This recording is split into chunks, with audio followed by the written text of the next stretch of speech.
Aqui, o nosso Pode Prosa 62, nesta segunda-feira abençoada, começando mais um dia abençoado aqui, né? Noite. Boa noite, Miller. Alô, você que tá com a gente, você que tá ao vivo aí no nosso YouTube, Pode Prosa 62, como faço sempre. Já vou pedindo você para se inscrever logo abaixo aí, você que tá ao vivo, tem aí, ó, o botãozinho vermelhinho, inscreva-se, se inscreva no nosso canal. Peço também para que você curta aí o nosso conteúdo e também ative o sininho de notificações, que é muito importante, tá? Isso vai dar engajamento aí pro nosso podcast, para que alcance mais pessoas, tá bom? Vamos que vamos. Deu os dedinhos aí quando você falou, senta o dedo no like aí, hein? Like, é muito importante pra gente aí no nosso... Vem com a gente, Anésio Rodrigues, boa noite, tudo bem? Boa noite, Miller, boa noite, Anderson, boa noite, Fábio Rocha, boa noite, nosso grande Marcos, nosso grande fotógrafo, né, Miller? Isso. Esse eu conheci das antigas, pensa um cara bom como fotógrafo. Gente Hoje, boa, toda a vida. hoje nós temos uma pessoa muito especial, né, Miller? Secretária super atuante, que Goiás tem orgulho dele. Então, por favor, Miller, ele já é bastante conhecido, mas apresente nosso grande secretário de saúde aí. Com certeza, com todo prazer, seu Anésio Rodrigues, hoje, nesta segunda-feira, dia 12 de maio de 2025. Grande prazer estar recebendo essa figura muito importante em Goiás e no Brasil, né? Ele é formado em Medicina na Universidade Federal de Minas Gerais, é um mineirinho, né? O mineirinho, doutor Razível dos Reis Santos Júnior. Boa noite, tudo bem? Muito obrigado por ter aceitado o nosso convite. Boa noite, Miller. Boa noite, Anderson. Boa noite, Anésio. Todos os nossos ouvintes, todos estão no YouTube. Fábio, Marco Monteiro, também nosso fotógrafo aqui presente. Prazer imenso poder estar aqui com vocês, a gente poder bater papo aí e conhecer um pouco mais de vocês também, trazer um pouco mais de mim aqui, do que a gente está fazendo, o que a gente está fazendo no estado de Goiás para a população, os grandes desafios que nós temos. Vamos em frente aí. Prazer imenso estar vindo aqui. É para mim.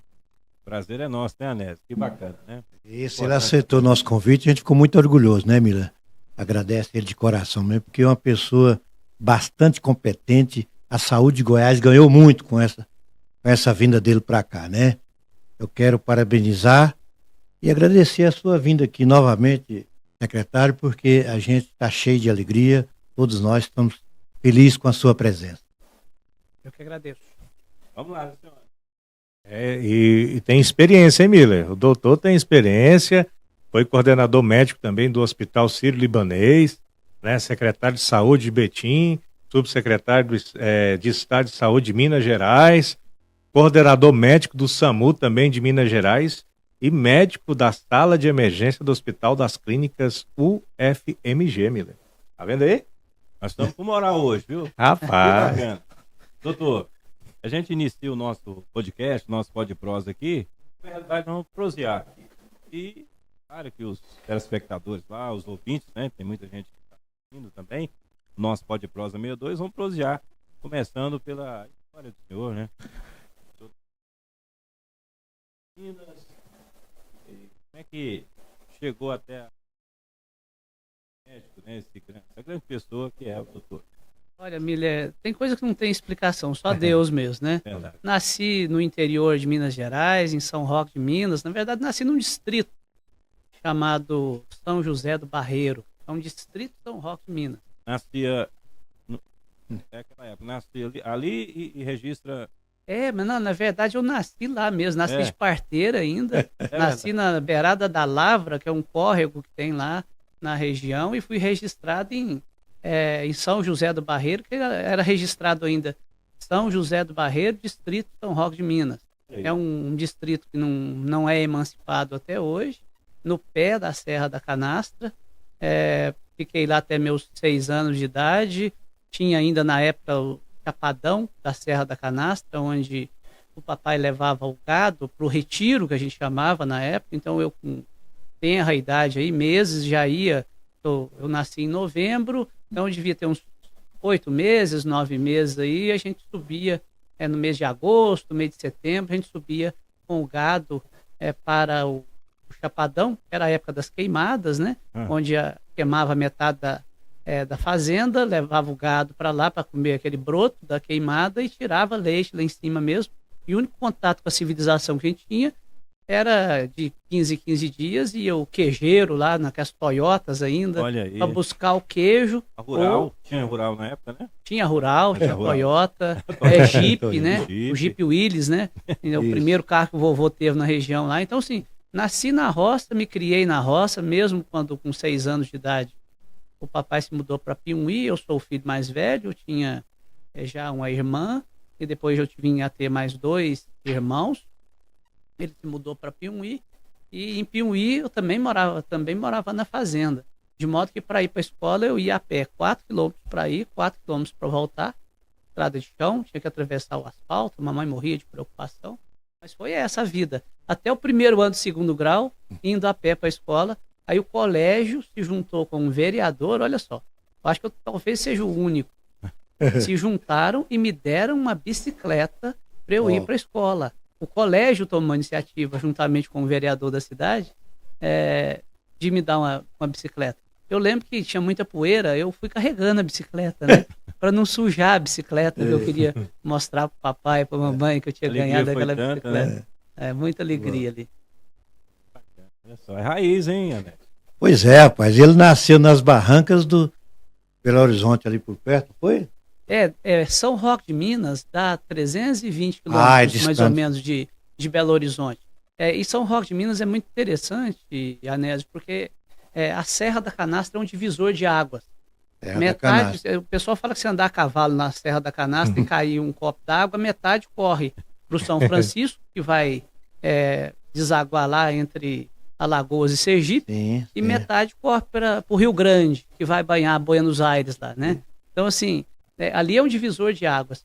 E realmente ali naquela região de São Roque de Minas, é uma região que era bem assim, o Auguste Saint-Hilaire, que é um naturalista francês, visitou lá, e era uma região assim, bastante isolada, né? As regiões todas ali. De modo que eu lembro que, lendo o livro, que é Viagem às Margens, às Nascentes do São Francisco, estava que aqui, de menos o sal e o querosene, o resto tudo a gente produz, né? Ou seja, era aquela agricultura de subsistência mesmo. E eu vivia assim, fazendo queijo, né? Começamos a fazer queijo e vivia dessa forma, tirando leite, fazendo queijo, roçando pasto, capinando roça, plantando feijão, falando boi, fui candeeiro muito tempo, mancei cavalo, né? Então, assim, tinha todas essas tarefas da fazenda mesmo. Pão de queijo também, bastante. Pão de queijo é uma invenção fantástica, né, gente? Precisa de galinha, que precisa do ovo, precisa da banha do porco, precisa de mandioca, né? Você faz um pão maravilhoso, né? Maravilhoso. Porque como você não tinha trigo, não tinha várias outras coisas, você cria o pão de queijo. Cria o pão de queijo. Eu nasci nas barrancas de São Francisco, lá embaixo, no norte de Minas, viu, secretário? Perto de Pirapora? Sim, não, perto de Mangas. Sim. Mangas, Januário. Lá em Montalvânia, era Manga na época, então ele nasceu nas barrancas de São Francisco. Anés nasceu no Espinho, não foi? Espinho era fazenda. Eu conheço ali, atravessei o São Francisco de balsa para ir em Manga, para montar a rede de urgência e emergência, regionalizar o SAMU, bem a região ali. Aí, tá vendo aí, Mila? O senhor seguiu ali o gosto da fazenda, a questão do gosto musical também, o sertanejão, ou como é que é? O senhor já... Sim, na fazenda era muito. Eu lembro que a única coisa que a gente tinha era o motorrádio, que a pilha vai gastando e você não consegue aumentar o som, né? Você quer aumentar o som vai diminuindo e tudo, né? Então era o motorrádio, era o único acesso também que a gente tinha ao mundo externo, né? Era através do motorrádio. Pena que eu falo assim, hoje eu me arrependo, porque que na época a gente odiava a Voz do Brasil, né? E era a única notícia que a gente tinha, né? E aí eu não ouvia, pelo menos não me ensinaram a gostar de ouvir a notícia da Voz do Brasil, sempre que a gente ficava com raiva, agora não tem jeito de ouvir música. Uma hora sem ouvir a programação. Uma hora sem poder ouvir a programação da rádio, e a gente tem que ficar ouvindo esse negócio da Voz do Brasil, mas era um negócio que era importante, hoje eu ouviria a Voz do Brasil, né? Porque é tanta notícia que tem, né? É um negócio interessante. É mesmo que a gente mantém informado o que está acontecendo lá no governo federal, não é muita coisa. Justo. A Voz do Brasil é para isso, né? Exatamente. Tem a questão da Câmara, tem o Poder Judiciário, o Executivo, né? Tem várias coisas do Senado. Né? Doutor, o senhor foi um médico que conviveu muito com a classe mais humilde, né? Sim. Simples. o senhor tem uma vivência, o senhor é um técnico que virou político, né? Porque foi obrigado pela convivência com o povo. O que o senhor acha hoje da medicina no Brasil? Medicina em Goiás eu sei que está muito boa, mas no Brasil, o que o senhor acha? Olha só, é interessante você falar que eu convivi com o pessoal mais simples, né? E é interessante que para estudar medicina, eu morava na casa do prefeito de São Roque de Minas, que ele tinha deixado 2 casas em Belo Horizonte para ser prefeito em São Roque. E eu fui tomar conta dessas casas. Então, eu morava nas casas de apoio. E eu comecei a receber pacientes ali, a cuidar de pacientes de São Roque, da região, na casa que eu morava. Era muito interessante. Inicialmente, era 2, 3 pacientes por semana, depois vinham 2 combis por semana e eu tinha que marcar exame, marcar cirurgia. Então, durante o meu curso de medicina, eu acompanhei os pacientes de São Roque todos. Tanto que no meu casamento, eu lembro que o pessoal falava, a gente não sabe, eu não tinha nem me formado ainda, estava quase me formando. Aí o pessoal de São Roque falou assim, a gente não sabe dar presente para médico. Então, eles pegavam e davam um envelope com dinheiro. Aí eu lembro de receber de famílias que dava dinheiro, assim, vamos dizer hoje, R$275, que era, cada um deu um pouquinho, e colocar no envelope para me dar de presente. Eu ganhei um tanto de dinheiro na época lá, das pessoas que queriam me dar presente, não sabia como dava presente para médico, né? E alguns deu uma pousada para eu passar a lua de mel lá em São Roque mesmo, outros deram o cantor foi lá cantar, né? E assim, de graça também, né? Alguns deram a cerveja e o ex-prefeito me emprestou o sapato, que eu não tinha nem sapato para casar. Né? Então, assim, o sapato que eu tinha não servia para eu te emprestar meu sapato, tá melhor que o seu, eu sei casar. É interessante, né? Essa questão do convívio. Bom, agora, a questão da medicina no país. Eu acho que a gente agora tem que trabalhar com o exemplo que o nosso governador Caiado tem dado, que é trabalhar com a regionalização. A saúde no Brasil só vai avançar quando a gente regionalizar a saúde. O país está dividido em torno de 119 macro-regiões, mais umas 4 RIDs que a gente fala, né? Então a gente tem aí umas 120 e poucas regiões. E tem que trabalhar com macro-região. Por quê? Porque a gente tem que trabalhar com a tipologia hospitalar, a gente tem que trabalhar com acesso, a gente tem que trabalhar com a classificação de risco e a gente tem que trabalhar com eficiência. E não tem como a gente ter eficiência com um país que tem quase 6 mil municípios se a gente não trabalhar com regiões. A cada mandato, troca de secretário nos municípios aí, às vezes 6, 8, 10 vezes. Ou seja, a hora que a pessoa começa a aprender. Primeiro, muitas vezes não tem pessoas qualificadas assumindo as secretarias municipais de saúde. É preciso que, se a pessoa não é qualificada, que ela se qualifique. Mas como que ela se qualifica? E o tempo de duração que ele fica no cargo ali, às vezes 3 meses, 6 meses, 8 meses. Ó, que está começando a aprender, troca. Então a gente precisa ter uma vacina para essa questão, que é exatamente trabalhar com a regionalização, onde aquela região tem vários secretários que discutem qual a qualidade, a quantidade, o tipo de serviço que vai ter naquela região ali. Dessa forma a gente vai conseguir avançar bastante na saúde no Brasil. Nosso governador está fazendo isso. Aqui em Goiás nós temos 5 regiões, são 5 macro-regiões, né? São 18 regiões e 5 macro-regiões, e ele está descentralizando. Foi o pedido que ele me fez, é chegar em cada um dos pontos de Goiás, nos 4 cantos de Goiás, independente da distância, independente do tamanho da cidade, atender às necessidades das pessoas. Eu ia fazer essa pergunta mesmo. Goiás está dando exemplo de saúde no país, né? Porque tem essas regionais que ele está falando e tem hospital que recebe a emergência na hora, né, secretário? Na hora, perto. Também, né? Fica pertinho, os hospitais, os grandes hospitais. Uruaçu tem um grande hospital, Uruaçu e outras cidades, Águas Lindas há pouco tempo foi inaugurado, um grande hospital. Em Águas Lindas a gente inaugurou o ano passado, em junho do ano passado, um hospital que vinha, é até importante dizer, nós colocamos para funcionar, né, no meio do ano passado, porque inaugurado ele já tinha sido várias vezes, mas nunca tinha sido colocado para funcionar. Nosso governador, a primeira coisa que ele me pediu, no dia que foi lá inaugurar, falou assim, já recebeu pacientes? O hospital já está com pacientes? E essa é uma questão muito importante, Miller, porque para receber um paciente no hospital, o hospital tem que estar completo. Porque se o paciente complicar, para onde que eu levo esse paciente? Né? Tem que estar. Se ele precisar ser operado, onde que eu... Então, oxigênio, toda a estrutura ali para receber o paciente. Então, inaugurar um hospital, se vocês não tiveram oportunidade ainda de ver um hospital nascendo, é muito emocionante ver um hospital nascendo.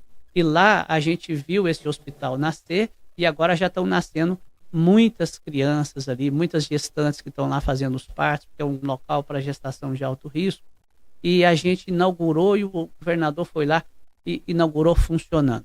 O governador passado fez uma série de questões, foi lá inaugurar, fazia um mise-en-scène danado, montava uma estrutura, pegava aquela estrutura, não tinha nem energia elétrica no hospital. Então ele tinha que inaugurar de dia, porque se fosse inaugurar de noite, não tinha como, porque teria que ter iluminação externa, alguma outra fonte, porque tinha que levar um gerador, porque senão não funcionava. Então, ó, Uruaçu foi a mesma coisa, inaugurou várias vezes, nunca tinha colocado para funcionar, né?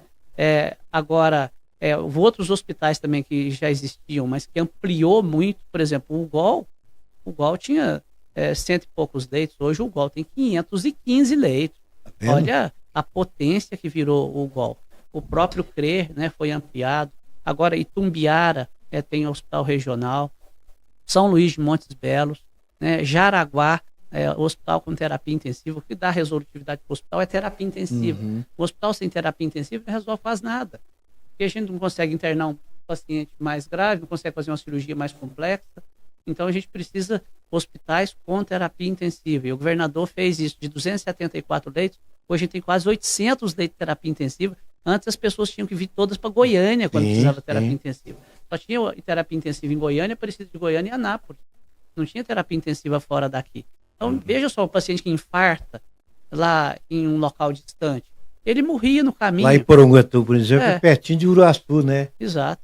Já está bem encostadinho. Para sair lá de Porongatu, do norte do estado, para vir para Goiânia é difícil, para Anápolis, né? Exato. A gente costuma dizer que nas doenças tempo-dependentes, que a gente chama, vamos pegar aí, infarto, AVC, trauma maior, a sepse, aquele paciente tem uma infecção e que evolui com a sepsemia, por exemplo, a sepse, esses pacientes todos têm metas de tempo para a gente atender, responder. Então, o infarto, até 6 horas, tem que estar trombolizando ele menos de 90 minutos para fazer uma angioplastia primária. O AVC até 4 horas e meia para a gente trombolizar, senão ele vai complicar. O trauma maior tem a hora de ouro, a golden hour que eles falam, né? Mas tem os 15 minutos de diamante. Tem que chegar desse paciente rápido para cuidar dele, porque senão ele vai complicar. E a sepsis tem que dar antibiótico para esse paciente em até 1 hora, porque senão ele vai complicar e ele pode morrer. E a gente fala muito dessa questão, o governador cita isso o tempo todo. Reduzir mortes e complicações evitáveis. Tem um hospital muito importante. Eles são importantes, né? Até popular. A gente mora ali na região das Laranjeiras, que é do criança e adolescente. É o ECAD. ECAD. Nossa, que trabalho maravilhoso que tem ali, né? O ECAD é um hospital, é um dos maiores hospitais infantis, né, para criança e adolescente da região centro-oeste. Ele é exclusivo para esse tipo de atendimento. Acabamos de realizar lá agora, eu estive lá no sábado pela manhã para iniciar a cirurgia da separação de duas gêmeas siamesas, né? Então, assim, um negócio impressionante, 19 horas de cirurgia. A estrutura que tem que ter, Miller, para fazer esse tipo de cirurgia, Anderson e Anésio, é um negócio impressionante. Vocês precisam ver a estrutura que a gente tem na sala cirúrgica daquele hospital. Gigantesca. Equipe gigantesca, todo um preparo antes, né? Que tem que colocar um extensor na pele da criança, deixar a mesa ali para estender a pele, porque senão você não tem como fechar a cicatriz cirúrgica. Imagina, a separação de gêmeas siamesas, para, vamos dizer, exemplificar, é como se eu me dividisse ao meio. Eu me dividi ao meio. É uma cirurgia dividindo ao meio. Muito Elas complexa, eram ligadas pelo tórax, pelo abdômen e pela pelve. Então, assim, é impressionante. É uma cirurgia muito grande, complicada. Exige planejamento, exige muita tecnologia, né? Exige processos muito bem organizados. e exige, o que eu até falei na entrevista, muita iluminação divina, porque se não tiver o Espírito Santo ali iluminando a decisão de todos os médicos ali, a gente não consegue ter sucesso, obter êxito numa cirurgia dessa, não. O senhor falando dessa complexidade dessa cirurgia, o que as novas tecnologias, a inteligência artificial pode ajudar agora a medicina? O que o senhor tem a dizer sobre essas novas tecnologias, inteligência artificial? Sim. Essa é uma questão extremamente importante. A gente está trabalhando muito aí. Nós somos o estado mais digital do país. Ganhamos prêmio da BEPTIC no Rio de Janeiro. Goiás é o estado mais digital do país. E a saúde vem também avançando muito nessa questão da saúde digital. Nós ganhamos prêmio do meu PEP, o meu prontuário eletrônico. Nós ganhamos prêmio com a SUSE, que é uma inteligência artificial, que é SUS Inteligência Artificial, SUSE, né? Então a SUSE é uma inteligência artificial que ela lê revista, ela lê contratos, ela identifica alguma questão que a gente precisa lá rapidamente. Em vez de ler um contrato de 200 páginas, eu pergunto para a SUSE e ela me responde. E não é igual o chat GPT que às vezes ela alucina, né? A SUSE não, a SUSE ela tem o material que ela trabalha, ela só responde dentro daquele material, né? Então é interessante. Então ela lê as revistas da Escola de Saúde de Goiás e responde as perguntas que estão embasadas nas revistas. Nós temos também a Karen. A Karen é o cuidado de atenção, a classificação da atenção do recém-nascido. Karen, a classificação de atenção do recém-nascido. Então a gente olha todo o contato, Anderson, e aquela gestante e aquele nenenzinho que nasceu, qual foi o Apgar que ele nasceu, a classificação na hora que ele nasceu, e como foram os pré-natais da gestante, para dizer qual o risco que aquela criança tem de complicar. E isso é democratizado com a equipe e com a família, de modo a falar, essa criança tem um risco elevado, tem que ficar mais de olho nessa criança. Então isso tem reduzido muita mortalidade também. E a gente está agora usando, vamos usar agora a inteligência artificial para ter um command center. A gente tem um software que chama MV em todos os nossos hospitais. Então a gente está verificando o que tem em cada informação ali dos pacientes, por exemplo, e dentro do command center eu vejo, esse paciente aqui, a classificação de risco dele é de uma internação de risco baixo. Por que esse paciente ainda não teve alta? Por que ele está com um tempo médio de permanência de 15 dias, por exemplo? E esse paciente não é de risco alto. O que está acontecendo?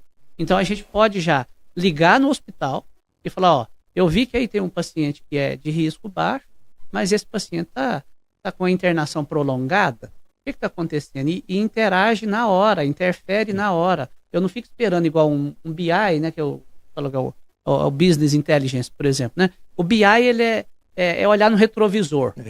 Agora, o Command Center, eu interfiro na hora. E agora a gente quer começar a trabalhar com inteligência artificial nessa questão do Command Center também, Anderson, para que o Command Center, ele já, além de fazer medidas, vamos dizer assim, tem a questão da predição, além de ele fazer alguma coisa preditiva, ele também tomar iniciativas e me dar coisas prescritivas. Então, ele pode olhar uma curva de tendência e falar assim, esse pronto-socorro está caminhando para superlotar. Mas ele pode, além dele falar isso, ele fala assim, tem que atuar em tais e tais locais do pronto-socorro, tem que melhorar seu giz de leito, reduzir o tempo médio de permanência na sua UTI, operar 3 pacientes, que esses 3 pacientes estão aguardando ali, porque senão seu pronto-socorro vai superlotar. Ou seja, além de predição, ele trabalha com prescrição. Ele já me diz o que fazer. E aí, o diretor do hospital que receber isso e não fizer, eu vou questioná-lo. A inteligência artificial viu o que estava acontecendo, te fez uma recomendação. Não. Então, isso tudo vai ajudar a gente a encontrar, a buscar cada vez mais o que a gente fala. Eu venho do Sírio-Libanês, que você citou, Anderson. Eu era coordenador do projeto Lean nas emergências. O que é o Lean? Lean significa enxuto. Né? Enxuto é não ter desperdício.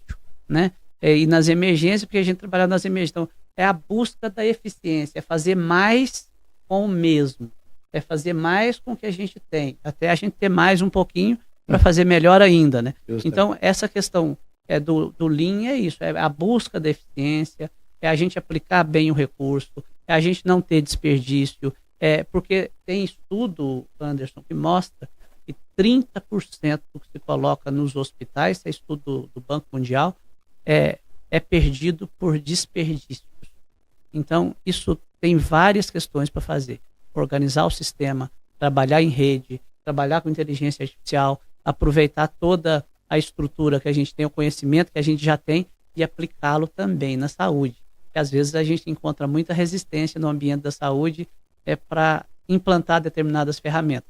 Tem que perder esse tipo de preconceito. Muitas ferramentas são muito importantes e algumas delas a gente ousaria dizer até que deveriam ter sido feitas para a saúde, não para outras áreas. Antes de continuar aí, eu tenho curiosidade muito também, doutor, sobre que a gente vê na internet, aquela questão até de joystick, o médico ali pelo joystick é menos invasivo, né? Como Sim. que é mais ou menos que funciona? É a cirurgia robótica. Hoje, né? Robótica, isso. Então, várias questões que a gente tem. Hoje a gente já está trabalhando, eu tive com o governador agora na Índia, e eles estão fazendo, por exemplo, cirurgia robótica, a prótese total de joelho, usando cirurgia robótica. Né? A gente tem o Da Vinci, que já tem aqui no hospital, aqui no Einstein tem, e a gente quer ter o Da Vinci também no Hugo, a gente quer também um tipo de robô também que faz cirurgia de coluna por robótica também, que é realmente assim, são procedimentos menos invasivos, que traz uma recuperação mais rápida do paciente, menos sofrimento, um pós-operatório mais curto. Então é impressionante o que nós temos hoje. No Hugo, para vocês terem ideia, a gente, agora o Einstein está fazendo a gestão lá, né? A gente está colocando 100 milhões de reais para que o Hugo fique mais moderno, seja o hospital dos mais modernos do estado de Goiás. E agora a gente já tem também uma conversa com o governador, com o vice-governador, mais 108 milhões aí para a gente fazer uma torre de urgência, terapia intensiva e centro cirúrgico com heliponto em cima, na frente do Hugo ali, que vai ser assim, uma coisa fantástica, top, moderníssimo e para atender o estado de Goiás. Tá cuidando da saúde do povo mesmo, né? Na saúde, na educação, em todos, né? Ele cuida muito bem da segurança pública, né, Mila? Segurança pública. Segurança pública em Goiás é modelo para o Brasil, né? Não basta só querer, né, Anélio? Tem que ter uma pessoa competente também para conduzir. Sim, como está acontecendo aqui com o secretário de saúde, né? Você viu aí como ele é conhecedor? A pessoa, além de competente, conhece da saúde no geral, né? Então, Goiás só tem a agradecer o doutor secretário, né? Doutor amigo nosso, mineiro, mineirinho trabalhador. Conterrâneo, né? Conterrâneo. E ele é trabalhador, ele busca lá na periferia da saúde e vem trazendo até chega o final. Mas, Anésio, eu só queria também, assim, ninguém faz nada sozinho, né? O governador monta uma equipe muito bem montada, eu fico lisonjeado de fazer parte do grupo dele, mas eu queria salientar também, assim, o time que nós temos lá na saúde, sabe?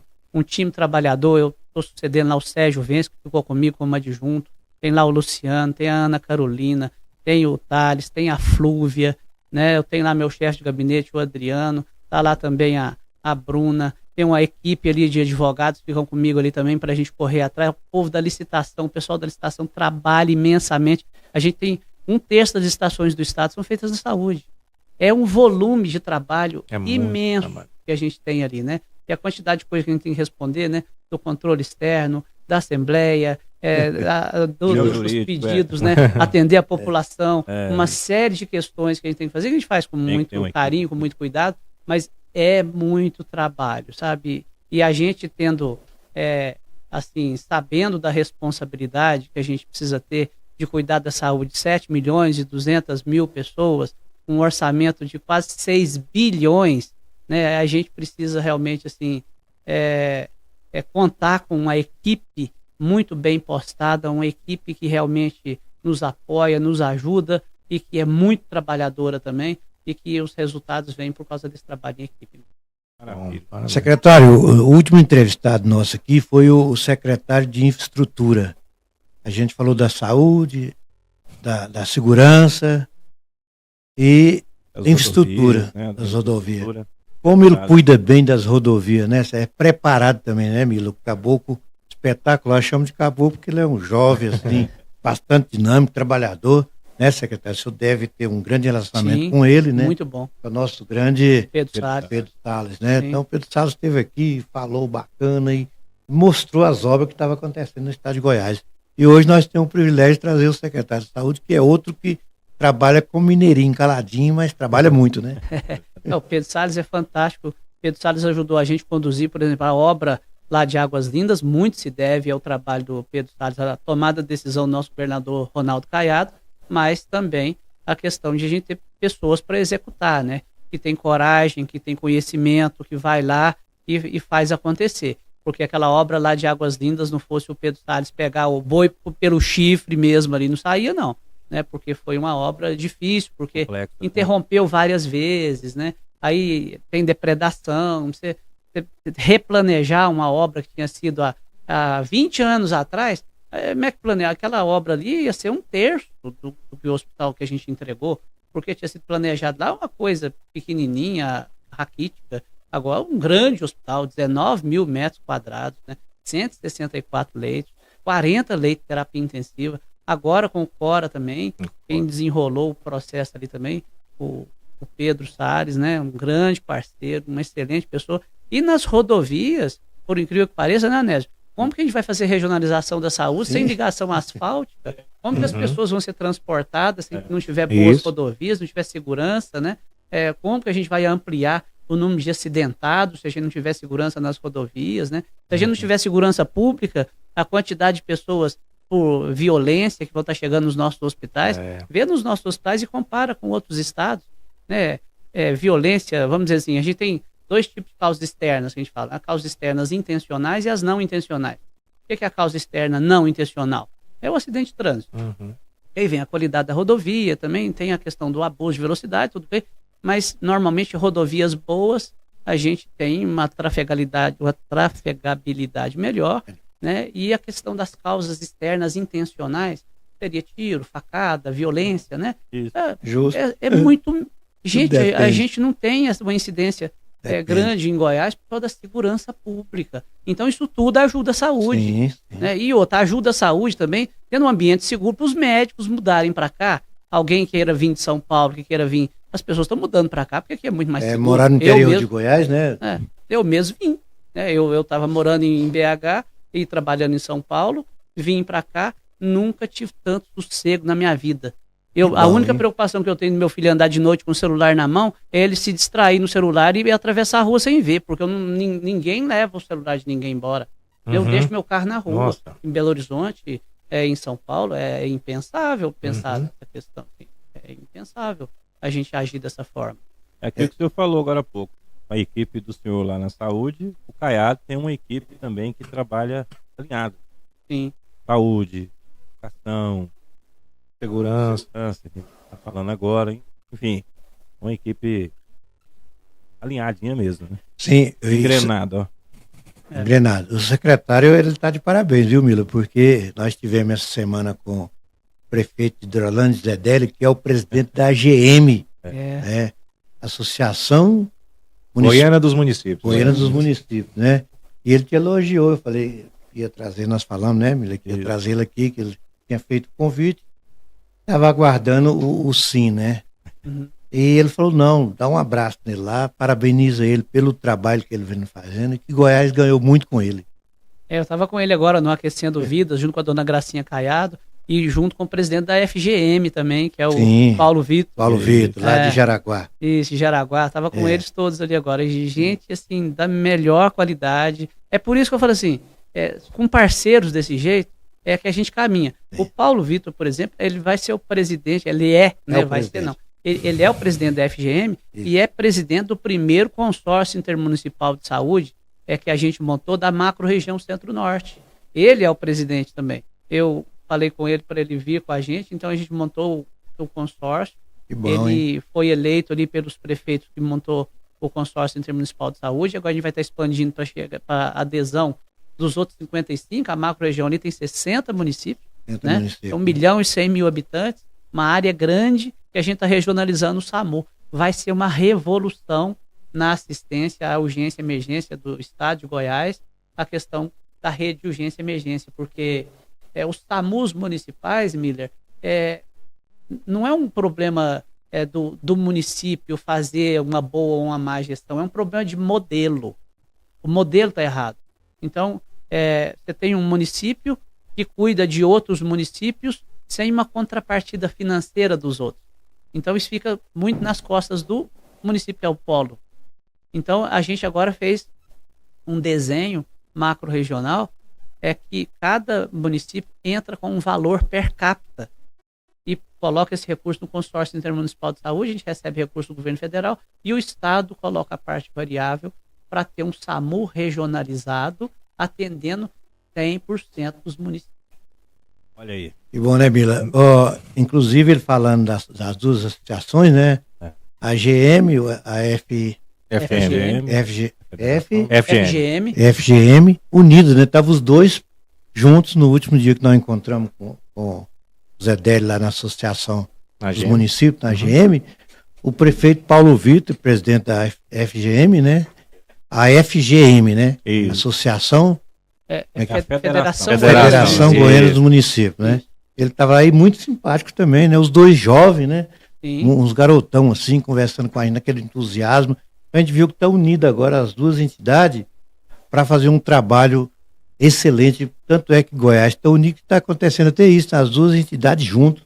Os dois almoçamos juntos lá, todo mundo, né? Aquela simplicidade, pessoal muito bom de serviço. Todos os dois querendo trabalhar muito. Os prefeitos chegando, chegando lá, eles recebendo os prefeitos lá, que maravilha, né? Tomaram posse, eu acompanhei a posse deles, dada pelo governador Ronaldo Caiado, debaixo das jabuticabeiras do Palácio das Esmeraldas. Juntos ali. Acompanhei pelo site. Miller, vamos deixar o secretário tomar uma água, né? Põe as palavras, secretário. E vamos dar uma moral pro pessoal que está aqui ao vivo com a gente, pessoal que está participando aqui pela rede social. Quero aqui deixar registrada a participação do Carlos Lourenço. Conhece o Carlos Lourenço, Miller? Carlos Lourenço, o cabeludo. Ele é o... Carlão, um abraço, Carlos Lourenço. Super careca. Careca, fio de cabelo. Não tem, não. Carlos Lourenço está aqui, né? Deixando boa noite, né? Dizendo aqui o melhor podcast do estado de Goiás, né? Obrigado. Minha esposa também. A família fica lá conectada, todo mundo curtindo. Sempre não perde um, né, Miller? E ele está aqui, né, parabenizando o secretário pelo belo trabalho realizado na saúde em Goiás, Carlos Lourenço. Também tem aqui a participação, Lonésio, dele. Sabe quem? Nosso grande Eli Gueroba. Aqui, ao vivo também. Eli Gueroba, prefeito, ele tem uma plantação de Gueroba lá, prefeito, o secretário, lá em Crixás.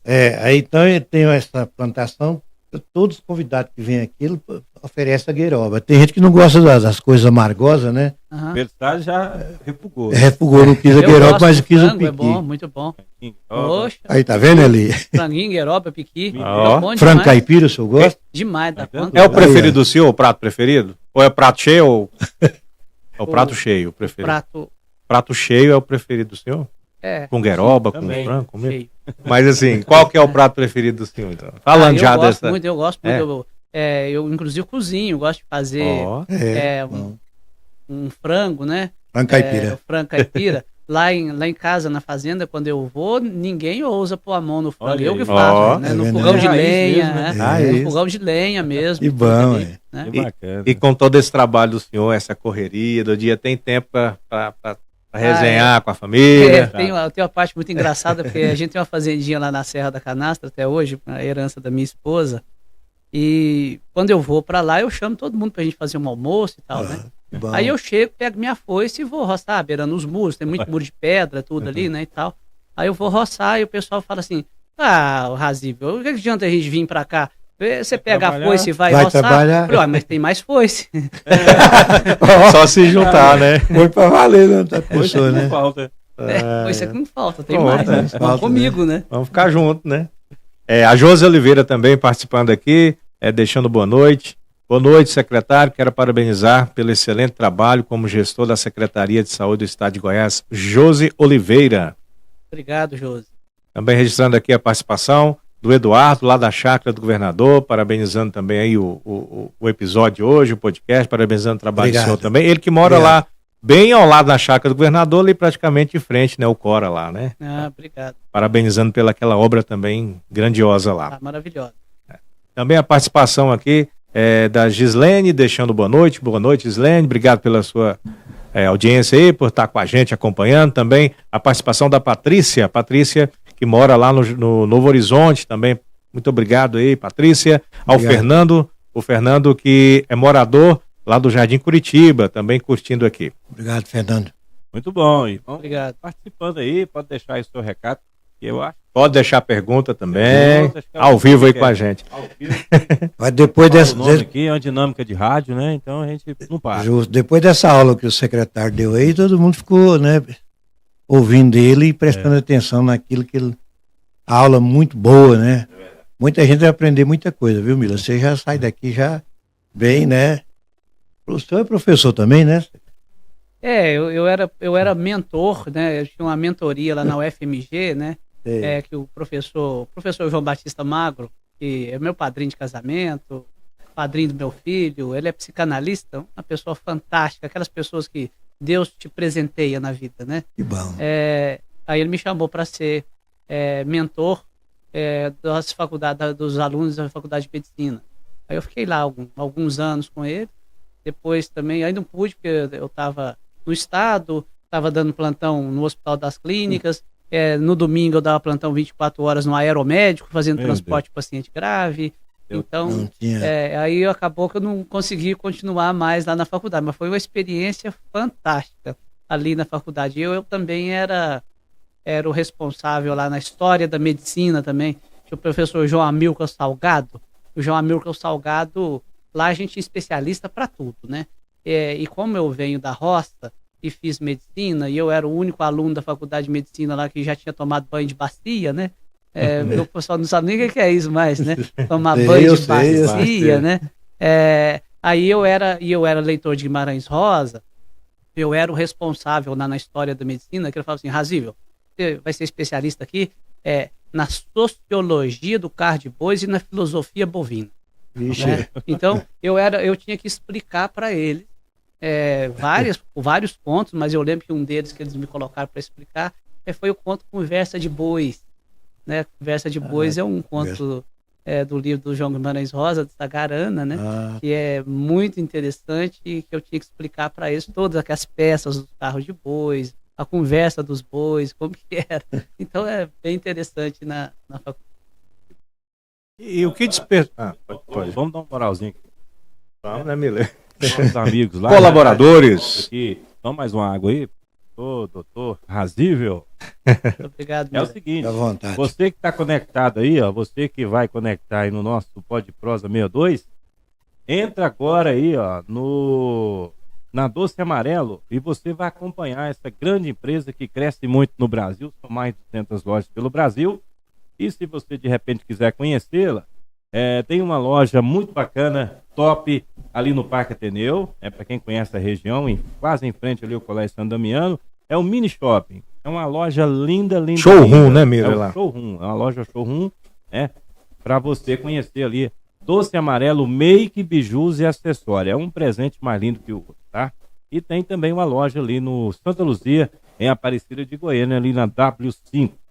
Entra aí no Instagram, Doce Amarelo Oficial, e você vai conhecer essa maravilhosa empresa, né? A loja Doce Amarelo, make, bijus e acessórios. Ô Miller, todo mineiro é bom de bola, né?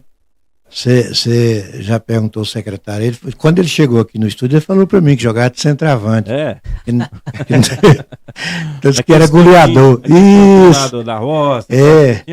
Ou não tinha tempo para isso? Não, tinha arrancava a lobeira, né? Chutar a lobeira. Né? Arrancava os toquinhos lá no capotão. Tinha bola de cadeia de leite também, que ia no arame, já era. Arrancava o pedaço da unha, assim.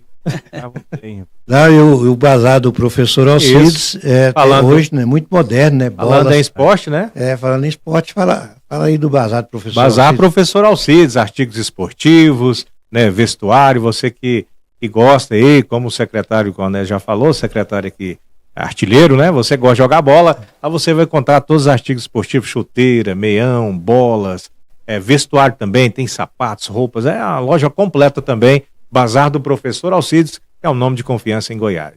Outra coisa que ele confessou para mim aqui, Mila, aquela hora que ele chegou, que ele é cruzeirense e vilanovense aqui, aprendeu a adorar o Vila Nova aqui em Goiás.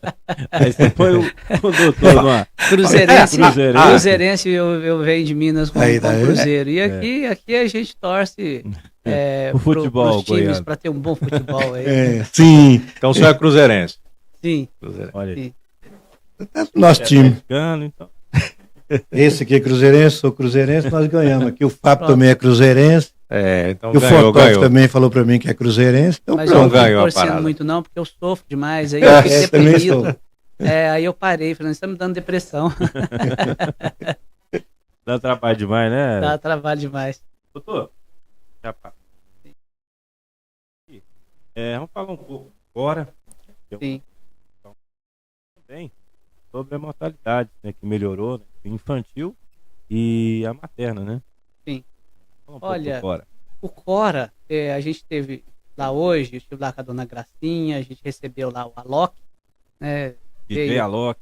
DJ Alok. Famoso no mundo. Famoso no mundo todo. Ele veio ver o Cora porque ele fez uma doação de R$1 milhão para a casa de apoio, a casa dos artistas. Né? Ele quis vir ver a obra de perto. Ele foi o primeiro que comprou a ideia mesmo, que acreditou no governador Ronaldo Caiado e fez a doação. Que bom, hein? Maravilha. E ele veio e ficou impressionado com o que ele está vendo ali. Por que é de impressionar mesmo? Não, receber vocês lá, para vocês verem a obra, porque é uma obra realmente assim, revolucionária.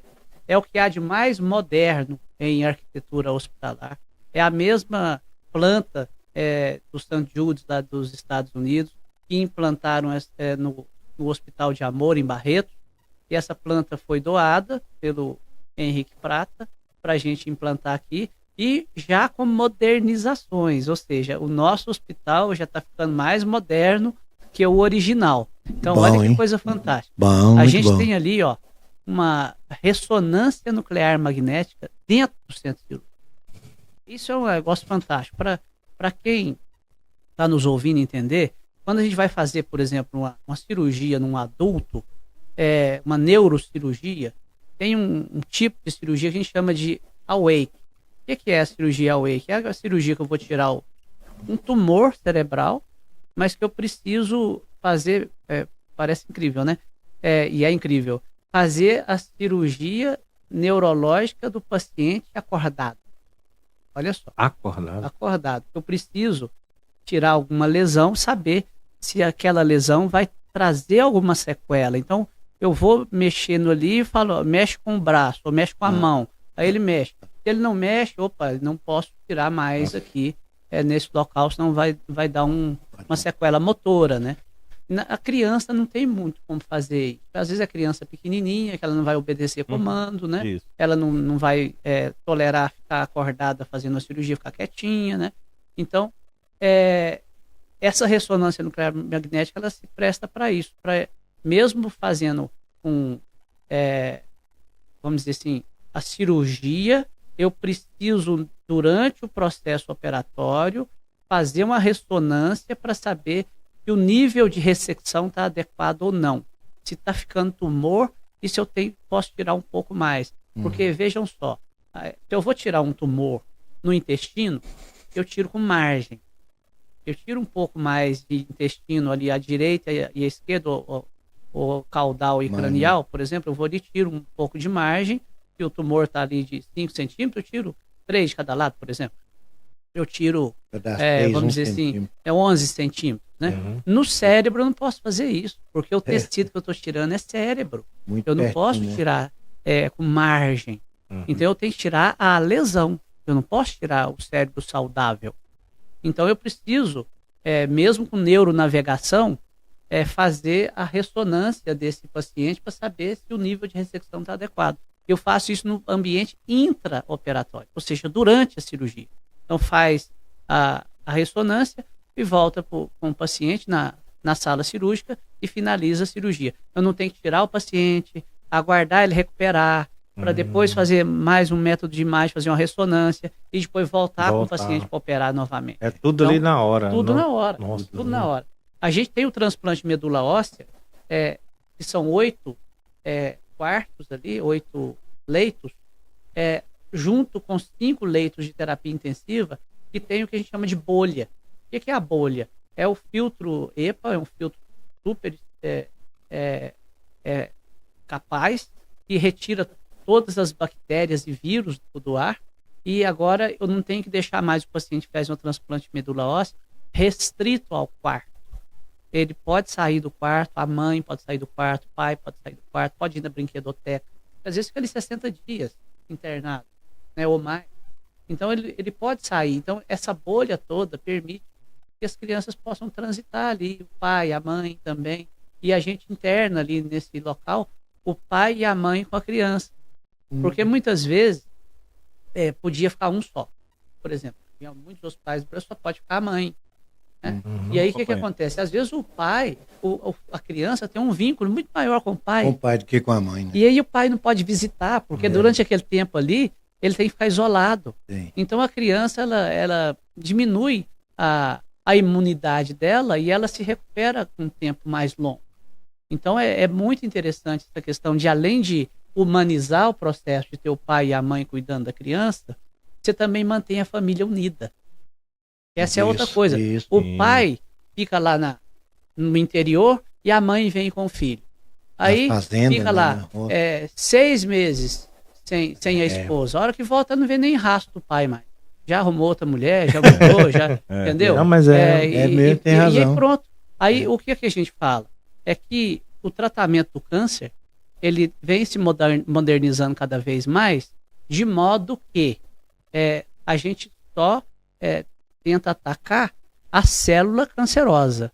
Então a gente mantém as células boas e ataca a célula ruim. Certo. E uma das células que é preservada quando a gente mantém o pai e a mãe junto, a família junta, é preservar a célula familiar. O câncer não precisa destruir a família. Então essa é uma questão extremamente importante, da gente manter a família unida. A casa de apoio, a casa dos artistas é para isso. E a casa Ronald McDonald também. Então, um hospital que vai ter 48 leitos, inicialmente, esse hospital o CORA, para tratamento do câncer infanto-juvenil. Ele vai ter 11 leitos de terapia intensiva, ele vai ter um ambulatório, a gente vai fazer ali cirurgias, vai fazer infusões de quimioterapia, vai fazer internações, transplante de medula óssea. Tem o único centro de reabilitação oncológica da região centro-oeste. Não tem nenhum outro, eu não conheço nenhum outro que tem ali um exoesqueleto que tira o componente do peso para a criança começar a movimentar, né? Então tem o CEMIL, por exemplo, que é tipo uma esteira, mas com vários desafios, né? Que a criança só tem que pular um laguinho, tem que pegar alguma coisa, então ele vai andando e vendo ali, vai interativo, né? Então, assim, são equipamentos moderníssimos, de investimento em torno de 180 milhões, vai ficar em torno de 180 e poucos milhões a obra, mais 63 milhões de equipamento. Então, essa parte infanto-juvenil está em torno aí de próximo de 250 milhões de reais de investimento, um custeio que vai girar em torno de 5 milhões de reais por mês, inicialmente, porque depois tem a parte ainda adulta, né? Mas é importante esclarecer que o valor é esse, e não o valor que o ex-governador fica falando aí, que é 2 bilhões, não sei quanto e tal. Não, isso é o contrato inteiro, para 12 anos de custeio e tudo. Não pode misturar as coisas, né? Vamos ser honestos, né? Vamos ser honestos, transparentes com a população, mostrando, falando, a obra desse hospital ali é 200 e poucos milhões de reais. E o custeio dele, inicialmente, em torno de 5 milhões de reais. Então, não tem nada desse valor exorbitante. Isso é quando toma 12 anos. Aí, né? Secretária, a minha mãe mora ali bem pertinho também, lá fora. Então, toda semana eu tô lá visitando ela, e cada semana que eu passo de frente ele tá sendo muito rápido ali a construção. Qual que tem uma previsão, assim, mais ou menos, já na entrega do hospital? A gente está finalizando ali agora, a gente está finalizando a parte de obra, porque terminando a parte da obra, está mais de 85% da obra pronta. E isso porque é o seguinte, tem a parte da que não precisa ficar pronta para receber o primeiro paciente, né? A gente pode finalizar a parte assistencial e já começar a receber os pacientes. Mas para terminar a recepção toda, deve ser o final aí do mês de junho, né? Mas a gente pode terminar a parte, por exemplo, do ambulatório, a parte do CIA, que é o Centro de Intercorrências Ambulatoriais, a parte da farmácia, transplante de medula óssea, centro cirúrgico, estão bem avançados. Aí já está em andamento também os alvarás e licenças para o hospital funcionar. Então a gente já levou lá a nossa vigilância para dar orientação para a Fundação Pio XII, que é quem vai fazer o gerenciamento do hospital. Já está adiantando toda essa parte documental, tanto de licença ambiental, alvará de localização, alvará da vigilância sanitária, para que finalizou a obra, os documentos estão todos prontos, é só chamar para fazer a inspeção e emitir os alvarás e colocar para funcionar. E respondendo, a gente espera que no mês de junho a gente possa já receber alguns pacientes e assim que estiver pronta a parte ali de estacionamento, de carga e descarga, a parte de jardinagem, aí a gente chama o governador para ver a data da inauguração, porque o modelo do nosso governador inaugura funcionando. Inaugura funcionando. Não existe isso de inaugurar, vai funcionar semana que vem, não serve. Então termina e me chama na semana que vem, que a gente inaugura com o paciente lá dentro. Aí só inaugura. Ele quer inaugurar, obviamente, com toda a jardinagem pronta. E outra coisa interessante, Miller, Anderson e Anésio, é um hospital que a ordem de construção dele foi dada dia 13 de fevereiro de 2023. Ou seja, esse hospital está sendo entregue com 2 anos e meio. O hospital lá de Águas Lindas foi quase 20 anos. Nossa. Então, olha que coragem que o nosso governador teve para ter um novo modelo construtivo, né? Para enfrentar todas as dificuldades aí, para a gente estar entregando um hospital que vai reduzir mortes e complicações evitáveis, vai trazer cura, vai trazer redução de sofrimento e, mais do que nunca, vai trazer esperança para as pessoas que têm um filho, um adolescente com câncer. O senhor falando de lançamento do hospital, na data, nesse dia eu estava lá, estava chovendo, rapaz. Eu estava nesse lançamento, eu acho que nós dois foi junto, né, Mila? O lançamento do hospital, estivemos lá e quando o governador estava lançando a obra, né? E hoje está o senhor falando que daqui em junho já vai ter paciente lá já, né? Então é interessante. Eu estava esperando ele falar aqui, não, eu também... do ano, não, em junho. Não, em junho. A junho tá aí já. A junho tá bem aqui, o mês que vem, né? Mas deixa eu só falar. Tempo seco, né? Deixa eu só falar um a gente atrasou um pouco por causa das chuvas mesmo. Isso, o Henrique Prata tá falando para mim, acho que Goiás é o lugar que mais chove do país, que não é possível. Deixa eu só mandar um alô pro pessoal aqui, Mila. Tem um pessoal lá de Uruaçu, nosso grande prefeito Machadinho. Você conhece o Machadinho, Mila? Conheço o Machadinho. Conhece o Machadinho, né? Gente boa. O assessor de articulação, secretário de comunicação de articulação política, ligou para mim aqui agora, mandou uma mensagem falando que ele está nos assistindo lá em Terra Boa, tá o Taroba, nosso grande secretário. Enfim, a turma lá do prefeito está assistindo o programa aqui, está elogiando a entrevista do nosso secretário de saúde, né? Que bom, obrigado, né? Abraço pro Machadinho, abraço pro Taroba. O Taroba foi presidente da Câmara 2 vezes lá, né? O Taroba 4 vezes. O Taroba é o Taroba mesmo, né? Taroba é o Taroba. E o pessoal lá de Crixás, novamente, além do Eligueiroba, tem a Luzia. Tem muita gente nos assistindo lá. Um abraço para todos vocês. Da próxima vez eu tenho certeza que não vou falar o nome de todo mundo, viu? Pode ficar tranquilo. Um abraço para Crixás também, região toda ali, né? Crixás, Nova Crixás, Mozarlândia tá de por perto também. Sim, tá perto. Eu tô começando a conhecer o estado inteiro. Tô andando para todo mundo. Mozarlândia, nós estamos construindo uma policlínica lá. Tá em Mozarlândia, né? Uma policlínica em Mozarlândia. Coisa. E o Miller tinha perguntado da rede nascer em Goiás, da questão materno-infantil e da mortalidade infantil, né? Não esquece não, viu, Miller? Você viu aí? Falou e voltou. Mas a grande questão, nós estamos lançando agora, vamos estar lançando, apresentei para a dona Gracinha, trazendo em primeira mão aqui, em Miller, Anésio e Anderson, hein? Nós vamos ter o lançamento aí da Rede Nascer em Goiás. A Rede Nascer em Goiás é para a gente reduzir a mortalidade materna, a mortalidade infantil, para a gente cuidar bem das gestantes, né? E entregar o protagonismo da gestação para a gestante. Né? E a gente vai dar informação para a gestante, vamos ter um call center, vamos ter um aplicativo para que a gente possa assim, acompanhar a gestação de cada uma delas. E a gente vai ter as madrinhas, olha que negócio interessante, Anésio.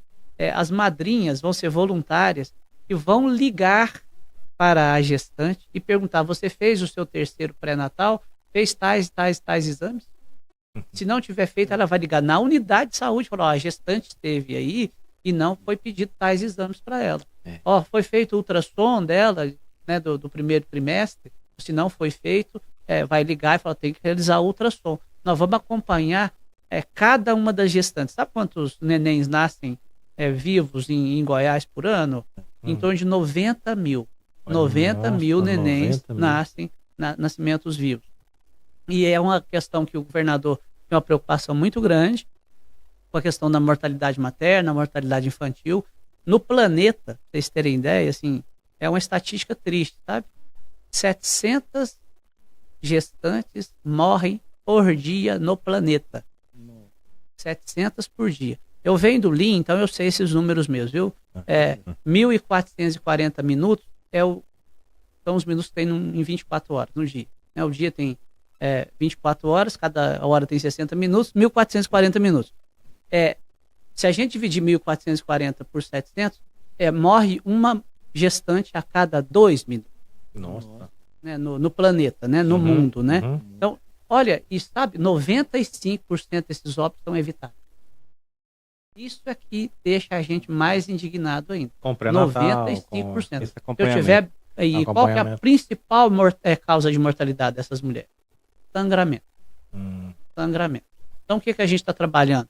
Com as maternidades, com a atenção primária, para fazer a atenção primária, fazer o pré-natal adequadamente, as vacinações, os tratamentos das infecções urinárias, a gestante poder conhecer a maternidade que ela vai fazer o parto, que ela vai dar à luz, que ela vai parir, né? Então, tudo isso faz parte da Rede Nascer em Goiás, para a gente reduzir a mortalidade materna e acompanhar a criança até os 2 aninhos, ou seja, os primeiros 1000 dias, que é o tempo da gestação, mais os 2 anos. Então, vai vir um projeto aí revolucionário, onde a gente vai estar trabalhando muito com essa questão que você chamou atenção muito bem, que é a questão da redução da mortalidade materna e infantil, que a gente sempre fala, uma sociedade que cuida bem das mulheres e das crianças é uma sociedade mais nobre, é uma sociedade mais evoluída, mais avançada. Interessante que o casal trabalha em sintonia, né? A dona Gracinha é um espetáculo, né? Com essa preocupação toda, né? Sim. É a questão do Goiás Social, que é o maior programa de distribuição de renda que nós temos aqui em Goiás, que é exemplo para o Brasil, né? Eu participo muito com a dona Gracinha do Goiás Social, a saúde está muito presente lá. Nós temos um projeto agora também que, assim, a gente teria assunto para uns 5 podcasts, tá? Mas a questão do olhar para todos. A dona Gracinha pediu para a gente fazer um projeto para cuidar dos adolescentes. A gente está fazendo um exame com o Dr. Marcos Ávila, conhece o Dr. Marcos Ávila? A sumidade da oftalmologia. É um dos grandes presentes que eu tive na vida de vir para Goiás, para conhecer o Dr. Marcos Ávila. Um cara fantástico, né? Pessoa fantástica.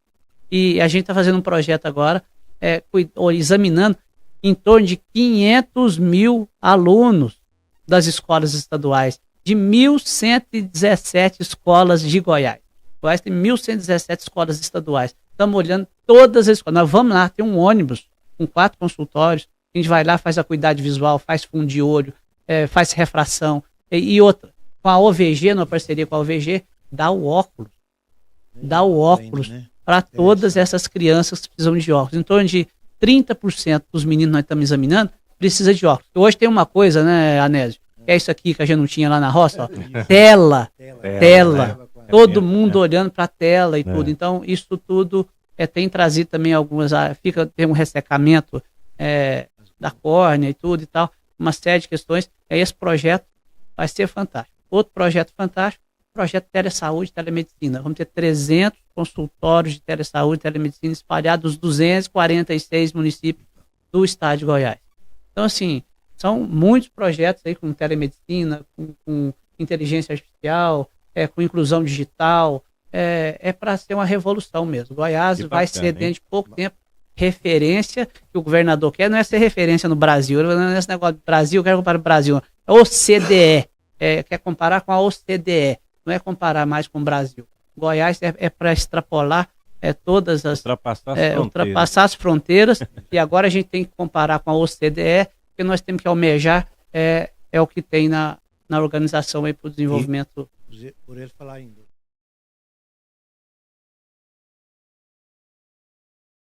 Pensa num caboclo espetáculo, não é? Ele cuida das minhas vistas, né?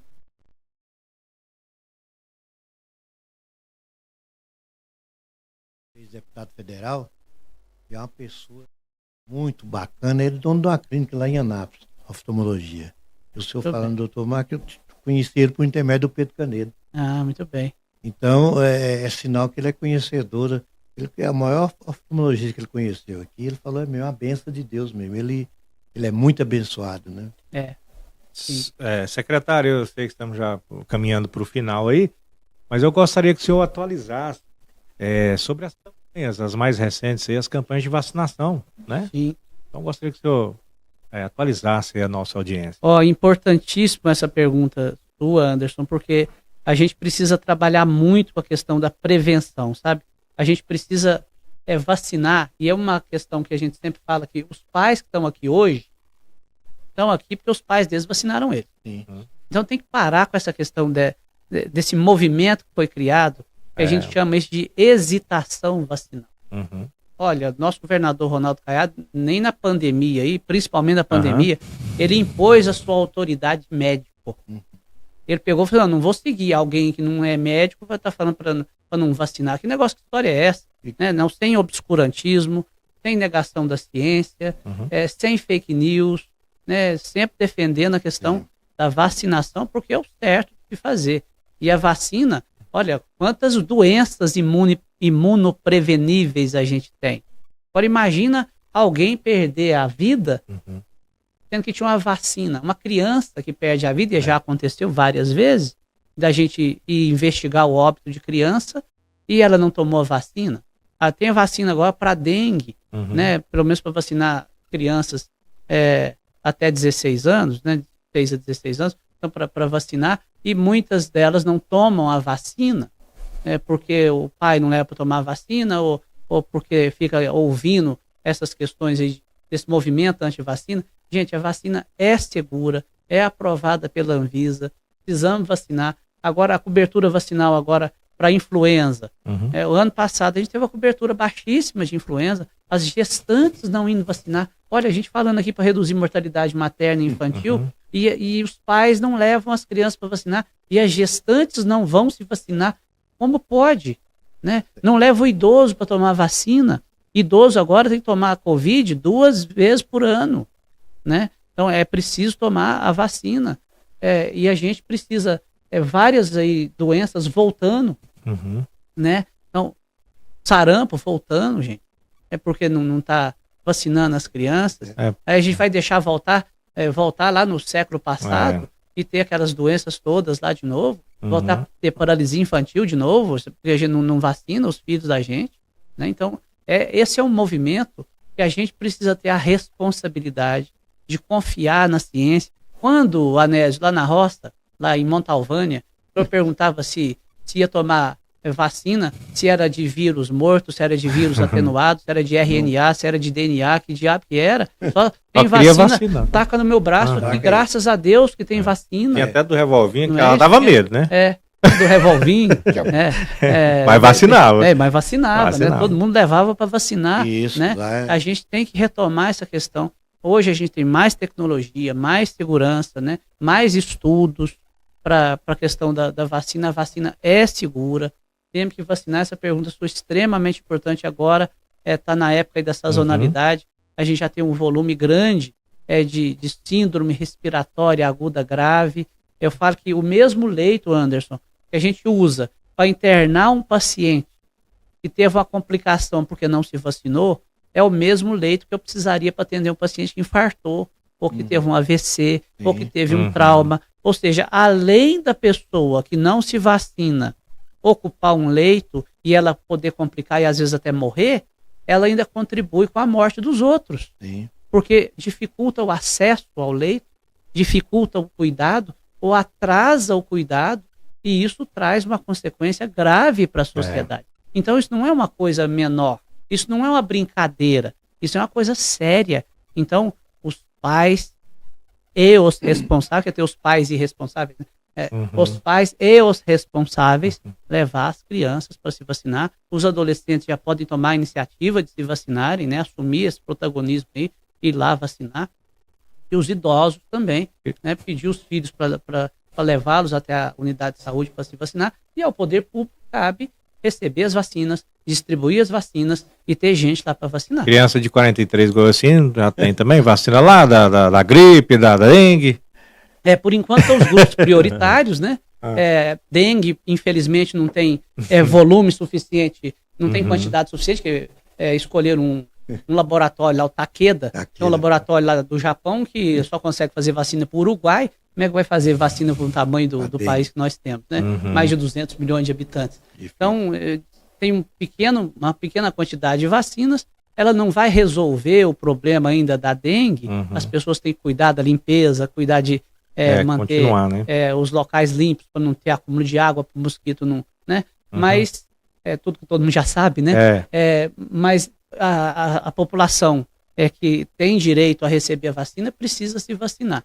E da questão da influenza, assim que tiver liberado para todos, que nessa fase inicial vacina os grupos de risco, né? Então, profissionais de saúde, a questão dos gestantes, as crianças, né?